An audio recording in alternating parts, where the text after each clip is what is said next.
Retire చూస్తే ఎవరు లేరు.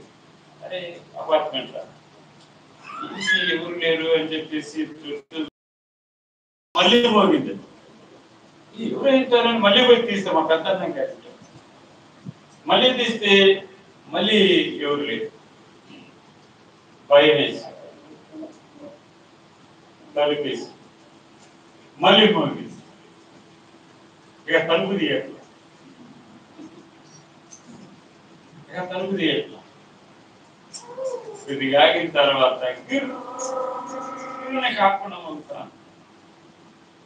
సడన్గా తలుపు తీశారు. ఎవరు కంటిన్యూ కట్టు ఇప్పుడు దొరుకుతారని తలుపు తీశారు. ఎవరు లేదు. ఆ వర్షపు నీళ్లు దాంట్లో పడి అత్తయి ఆ బెల్లు మోగుతుంది. ఈ కథ అది కనుక గుర్తుపట్టకపోతే గుండె అయిపోతుంది. మనకి ఈ కథ తొందరగా ఎక్కుతుంది. అందుకని ప్రభువుకి తెలుసు మన యొక్క బలహీనతలు. ఈ బలహీనతల్లో ఆయన మన మరణాఛాయ అంశాలకు వెళ్తామేమోనని వెంటనే తన 12 మంది శిష్యుల్ని నేనే వెంటనే పలికాడు. ఆయన పిలిచిన నిన్ను నీ కష్టంలో ఆయన ఆదరించే దేవుడు. నిన్ను మందిరానికి నడిపించిన దేవుడు, మందిరానికి రమ్మన్న దేవుడు ఆయన నీతో ఉన్నాడని మర్చిపోమాక. నిన్ను ఆకర్షించిన దేవుడు, నిన్ను ప్రేరేపించిన దేవుడు నీతో ఉన్నాడు. నీ భయాల మధ్యలో వెంటనే స్పందించే దేవుడు అని మర్చిపోమాక. నువ్వు ఎక్కడున్నావో తెలుసు, ఏ తుఫాన్లో ఉన్నావో తెలుసు, నీ ధోరణి ఎక్కడుందో నీకు తెలియని గందరగోళంలో ఉన్నావని తెలుసు, చీకట్లో ఉన్నామని తెలుసు, ఫోన్ చేస్తే కూడా ఎవరు రాలేని పరిస్థితుల్లో చిక్కుకున్నామని తెలుసు, బయటికి వెళ్ళడానికి అవకాశం లేకుండా పోయిందన్న సంగతి తెలుసు.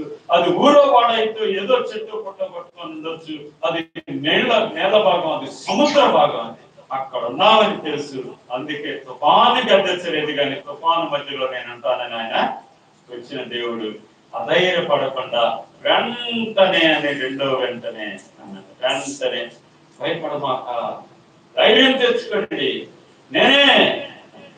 ఇప్పుడు నేనే గురించి ఒక మాట చెబుతాను. నేనే గురించి ఒక మాట. నేను మనం ఇంట్లో ఉన్నాం, తల్లిదండ్రులు ఇంట్లో,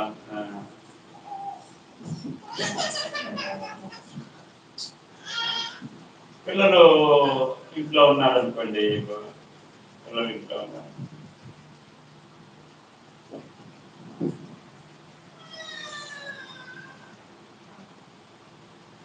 తండ్రి వచ్చి తలుపు కొట్టేటప్పుడు ఎవరు ఎవరు ఎవరు అంటే తలుపు తీరా, నేనేరా డాడీని అంటాం, అంతే కదా. నేనేరా మమ్మీ తలుపు తీ అంట. భార్య వచ్చి ఎవరు అని అడిగింది. భర్త ఏమంటాడు? నేను విజయరాజులే, తలుపుది అంటానా? లేకపోతే మీ ఆయన్నే, తలుపుది అంటానా? నేను లోపల ఉన్నా, ఆవిడ బయట మీ ఆవనే, తలుపుది అంటారా? ఏమంటాను చెప్పండి? తలుపు పడుతున్నా బయటండి, లోపల భార్య వచ్చింది, నేను ఏమంటాను? మీ ఆయన్నే అంటానా? ఏమంటాను? నేనే తల్లిది, అంతే కదా. వాళ్ళు భార్య బయట ఉంది, భర్త ఎవరు అని అడిగితే నేనే తలుపుది అంటది, కానీ నేను భార్యని అంటదా? వేరే పదం పలకలేనంత బంధం వాళ్ళిద్దరు. వేరే దాంతో పరిచయం చేయాల్సిన అవసరం వాళ్ళిద్దరి మధ్య లేదు. ఆ స్వరం ఎవరికి తెలుసు, ఆ కంఠ స్వరం యొక్క గుర్తులు ఎవరికి తెలుసు. ఈవిడ గుర్తుపట్టినట్లు ప్రపంచంలోకి ఎవరు గుర్తుపట్టలేదు. ఆవిడ స్వరం భర్తకి తెలుసు, ఆవిడ స్వరాన్ని భర్త గుర్తుపట్టినట్టు ఎవరు గుర్తుపట్టలేదు. ప్రభు వీళ్ళతో ఎంత బంధం ఉందంటే, నేనే భయపడమాకండి, ఏం చెప్పలే, నేను ప్రభువుని అలా. వాళ్ళతో ఉన్న అటాచ్మెంట్ ఎలాంటిది అని అంటే, నేనే గుర్తుపట్టగలిగినంత బంధం వాళ్ళిద్దరిది. నిన్ను పిలిచిన దేవుడు అంత దగ్గరగా ఉండే దేవుడు.